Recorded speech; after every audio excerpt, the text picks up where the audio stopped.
की शुरुआत south Asia की जंगल से होती है, जहाँ हम कुछ लोगों को देखते हैं जो पेड़ों की कटाई कर रहे थे। जो आदमी मशीन चला रहा था उसे पेड़ों के पीछे कोई नजर आता है, लेकिन वो उस चीज पर ज्यादा ध्यान नहीं देता। हाँ, लेकिन जब वो अपने एक आदमी को नीचे गिरते हुए देखता है तो वो चेक करने के लिए गया कि आखिर हो क्या रहा है। उसे पता चलता है कि किसी ने उनके ग्रुप के एक आदमी के सर को काट दिया है। कटा हुआ सर देखकर वो काफी डर गया, अपनी जान बचा के भाग जाता है, लेकिन तभी वो गलती से एक जाल में फंसकर पेड़ से लटक जाता है। उसी टाइम जंगल से एक आदिवासी कबीले का इंसान आता है और इस आदमी पर हमला करके उसे बेरहमी से मार देता है। ये आदिवासी कैनिबल्स थे, इंसानों का मांस खाने वाले, जो जंगल में अपना कबीला बनाकर बैठे हुए थे। इसके बाद सीन शिफ्ट होकर आता है और हम 4 दोस्तों को देखते हैं जो 2 कपल्स थे। ये दोस्त अपनी बीवियों के साथ ट्रिप पर आए होते हैं घूमने के लिए। इनमें हम एक लड़की जैस्मिन और उसके हस्बैंड को देखते हैं। तो दूसरे कपल में लड़के का नाम आरजे था और उसकी वाइफ। जैस्मिन का हस्बैंड काफी अमीर होता है। हाल ही में उसने अपनी एक कंपनी बेची, इसलिए उसकी बैंक में पैसा ही पैसा होता है। कंपनी को बेचने की खुशी में वो अपने दोस्तों को पार्टी दे रहा है। वो ये भी कहता है कि इस ट्रिप पर जितना भी पैसा खर्च होगा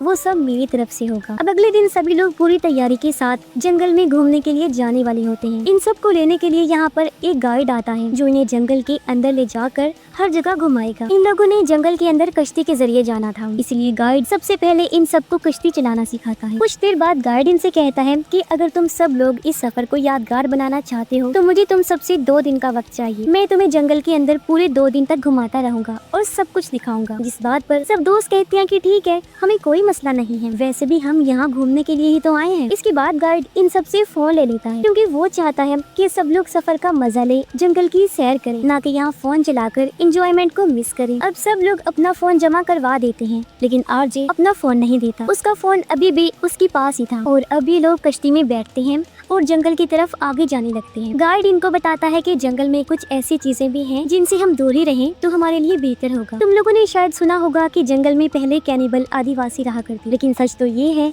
वो अभी भी जंगल में ही रहते, बस किसी की नजर में नहीं आते। ये बात मुझे इसीलिए पता है क्योंकि मेरे दादा परदादा सभी यही काम करते। मेरे दादाजी इसी जंगल में एक बार कहीं गायब हो गए, जिसके बाद वो कभी भी नहीं मिले, लेकिन फिर हमें उनकी कुछ हड्डियां मिली थी, जिसकी वजह से हमें पता चला कि उन्हें आदिवासियों ने ही गायब किया था। वैसे हमें डरने की कोई जरूरत नहीं है क्योंकि आदिवासी जंगल के काफी अंदर रहते हैं। जब तक हम उनके एरिया में नहीं जाते तब तक वो हमें नुकसान नहीं पहुंचाएंगे। इसके बाद सीन शिफ्ट होता है और हमें जंगल की दूसरी तरफ 2 राइडर्स दिखाए जाते हैं। ये लोग सोशल मीडिया पर लाइव थे और क्योंकि व्यूज काफी ज्यादा आ रहे थे इसलिए जंगल के और अंदर जाकर वहाँ का सीन दिखाना चाहते थे। जब ये दोनों अपनी बाइक्स लेकर जंगल के अंदर जाते हैं तभी इनके साथ एक हादसा हो जाता है। दोनों बाइक से नीचे गिर जाते हैं। लड़की बार बार लड़के को आवाज लगा रही होती है, लेकिन उसका कोई जवाब नहीं आ रहा होता। इसीलिए जब वो चेक करने के लिए लड़के की बाइक के पास गई तब उसे पता चलता है कि किसी ने उसके सर को काट दिया है। उसका कटा हुआ सर जमीन पर गिरा हुआ था, जिसे देख वो काफी डर जाती है, बुरी तरह चिल्लाने लगी, अपनी जान बचाकर जंगल की तरफ भागने लगती है। वो एक बड़ी सी केव इन्हीं गार के पास आ जाती है।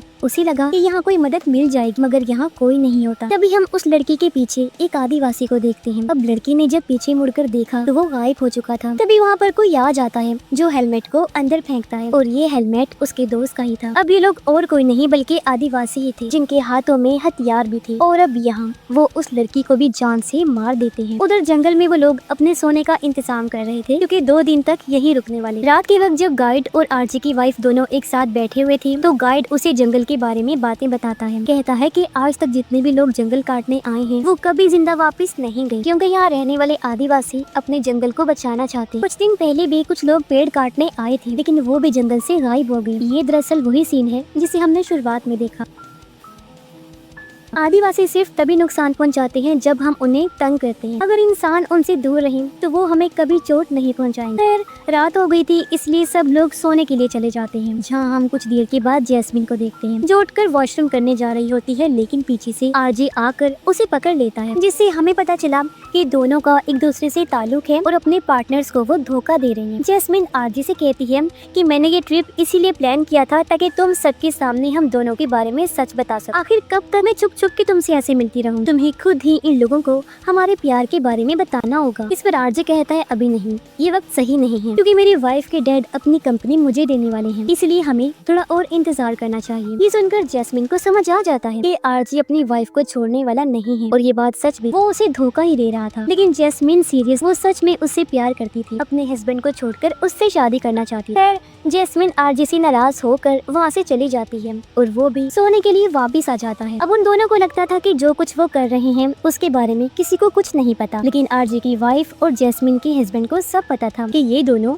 हमें धोखा दे रहे हैं, इनके बीच चक्कर चल रहा है। फिर अगली सुबह जब उनकी आँख खुलती है तो उन्हें पता चलता है कि जैस्मिन का हस्बैंड कश्ती लेकर यहाँ से जा चुका है। गाइड उन्हें बताता है कि तुम्हारा दोस्त कश्ती भी ले गया है और बैग भी ले गया है जिसमें तुम सबके फोन रखे हुए थे। मुसीबत की बात तो ये है कि अगर वो गलत रास्ते पर चला गया तो काफी बुरा हो सकता है, हमें फौरन उसे ढूंढना होगा। इसलिए सब लोग फौरन ही कश्ती में बैठकर जैस्मिन के हस्बैंड को ढूंढने के लिए निकल पड़ते हैं। थोड़ा आगे जाने के बाद इन्हें दो रास्ते दिखते हैं। एक रास्ता सीधा जा रहा था लेकिन दूसरा थोड़ा सा ढलान वाला होता है। जैस्मिन कहती है कि मेरा हस्बैंड जरूर सीधे रास्ते पर गया होगा, क्योंकि उसे बोट चलानी आती नहीं तो वो इस रास्ते पर कभी भी नहीं जाएगा। गाइड कहता है कि हम सीधे वाले रास्ते पर नहीं जा सकते, वो काफी खतरनाक, अगर तुम लोग जाना चाहती हो तो जाओ लेकिन मैं नहीं जाऊंगा। तब आरजे की वाइफ कहती है कि तुम हमें ऐसे नहीं छोड़ सकते मुसीबत में, तुम्हें भी हमारे साथ चलकर हमारे दोस्त को ढूंढना होगा। अब उसका बिल्कुल दिल नहीं था साथ जाने पर, लेकिन सबके जिद करने पर वो मान जाता है, जिसके बाद वो लोग सीधे वाले रास्ते पर ही चल पड़ते हैं। थोड़ा सा आगे जाने के बाद उन्हें एक कश्ती नजर आई। अभी वही कश्ती होती है जो जैस्मिन का हस्बैंड लेकर गया था, जिससे इन्हें इतना तो अंदाजा हो गया था कि वो यहीं आस-पास ही है। गाइड कहता है कि मैं एक बार आवाजें सुनाई देने लगती हैं। वो देखना चाहता था कि आखिर ये चीज क्या है, इसलिए वो आवाज का पीछा करते हुए आगे बढ़ता है। वो एक ऐसी जगह पर पहुंच जाता है जहां बहुत सारे लोगों का सामान रखा हुआ था। उसी यहाँ अपने दादाजी की कैप नजर आती। आज कई सालों के बाद वो अपने दादाजी की कैप देखकर काफी उदास हो जाता है, क्योंकि वो उनसे बहुत प्यार करता। गाइड को ये नहीं पता होता कि बिल्कुल उसके पीछे एक आदिवासी पेड़ के साथ चिपक के बैठा हुआ है। जैसे ही गाइड उसे देखता है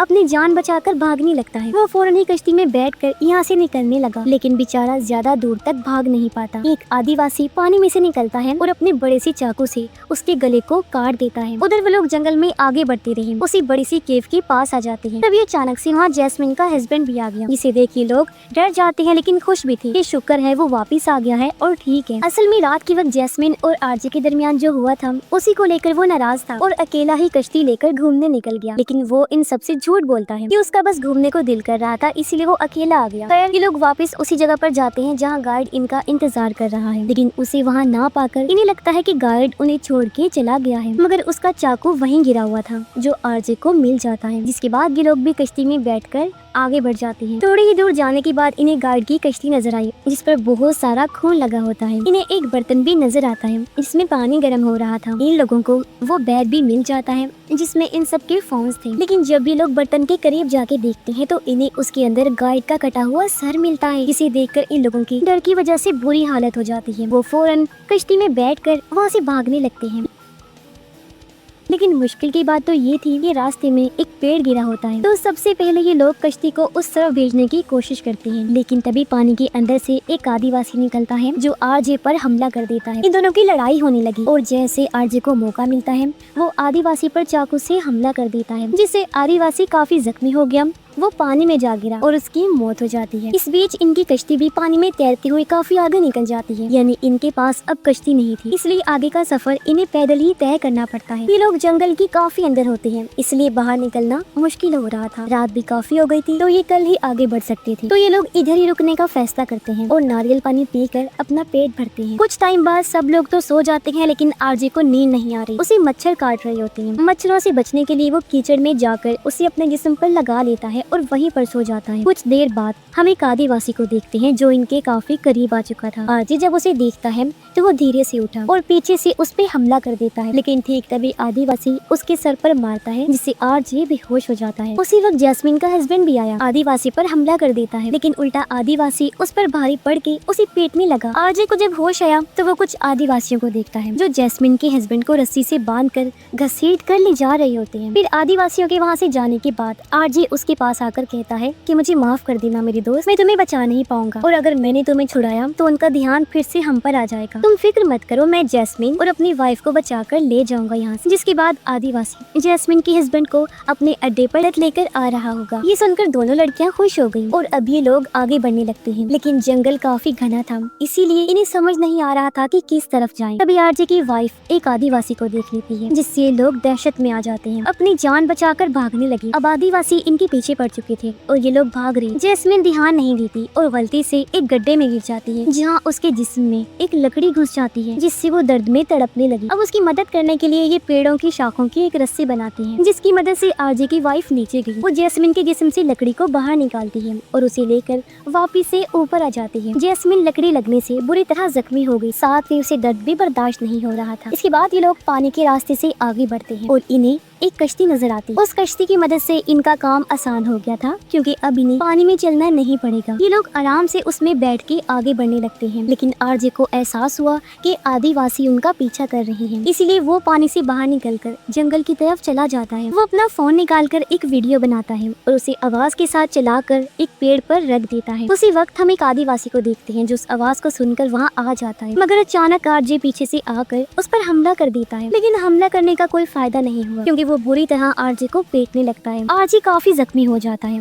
जिसके बाद वो आदिवासी उसके गले को पेड़ की टहनियों से बांधकर लटका देता है। जिसके बाद वो आरजे की वाइफ और जैस्मिन पर हमला करने के लिए जाता है। वो दोनों कश्ती में आराम से सोई हुई थी, इसीलिए उन्हें कुछ भी नहीं पता होता। गार्ड का चाकू अभी भी पेड़ में लगा होता है। आरजे उस चाकू को लेकर पेड़ की टहनियों को काट देता है, फिर वो चाकू को फेंक कर उस आदिवासी पर हमला कर देता है। पानी में गिरने के बाद एक बार फिर से दोनों के दरमियान लड़ाई शुरू हो जाती है, लेकिन इस बार आरजे को उस आदिवासी का हथियार मिल जाता है, जिससे वो उस आदिवासी का सर उसके जिस्म से अलग कर देता है। उसे मार डालने के बाद वो आरजे की वाइफ और जैस्मिन को लेकर वहाँ से निकलने लगता है, लेकिन तभी उसे कई सारे आदिवासी नजर आते हैं जो इनकी तरफ ही आ रहे होते हैं। अब यहाँ जैस्मिन और अपनी वाइफ की जान बचाने के लिए आरजे खुद को कुर्बान करते हुए आदिवासियों के हवाले कर देता है और वो पूरी तरह उस पर हमला करके उसकी भी जान ले लेते हैं। हालांकि दोनों लड़कियां उसे मना भी कर रही थी, लेकिन अब उसके मरने के बाद वो बहुत ज्यादा दुखी हो जाती हैं, रोने लगती हैं। फिर कुछ वक्त के बाद जैस्मिन और आरजे की वाइफ किनारे पर आ गई और इस तरह उनको बचा लिया जाता है, लेकिन वो इस बात से दुखी थी कि हमने अपने हस्बैंड्स को खो दिया।